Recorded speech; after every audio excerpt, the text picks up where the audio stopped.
2001-এ সংসদ হামলা থেকে উড়ি, পাঠানকোট, পুলওয়ামা পাক মদতপুষ্ট জঙ্গি সংগঠন জৈশ-ই-মোহাম্মদের নাশকতার জেরে চোখের জল ফেলতে হয়েছে ভারতীয়দের। স্বজন হারানোর কান্নায় ভারী হয়েছে ভারতের আকাশ। পহেলগাঁও হামলা ইস্যুতে ভারতের প্রত্যাঘাতে এবার চোখের জল জৈশ প্রধান মাসুদ আজহারের। জঙ্গি সংগঠন জৈশের বাহুয়ালপুরের হেডকোয়ার্টারে ভারতের মিসাইল হানায় নিহত মাসুদ আজহারের পরিবারের 14 সদস্য। মৃত্যু হয়েছে মাসুদের ভাই বড় দিদি সাহিবা ও তার স্বামীর। মৃত্যু হয়েছে ভাগ্নে আলিম ফাজিল ও তার স্ত্রীর। ভারতের মিসাইল হানায় নিহত হয়েছেন ভাগ্নি আলম ফাজিলা। এছাড়াও মৃত্যু হয়েছে এক ভাইপো এবং তার স্ত্রীর। পাকিস্তানের মাটি ব্যবহার করে ভারতে একের পর এক জঙ্গি হামলা চালানো মাসুদ আজহারকে উপযুক্ত জবাব দিল সেনা।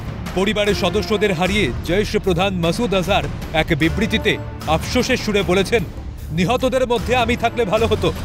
এরপরেই তার মন্তব্য, মোদির অত্যাচার সবকিছুকে ছাপিয়ে গিয়েছে। এরপরে আর নম্রতা আশা করা ঠিক নয়। ওয়াকিবহাল মহল মনে করছে ভারতের প্রত্যাঘাতের মধ্যেও কার্যত হুমকি দিয়ে রাখলেন জৈশ প্রধান। চালাতে পারে বড়সড় নাশকতা।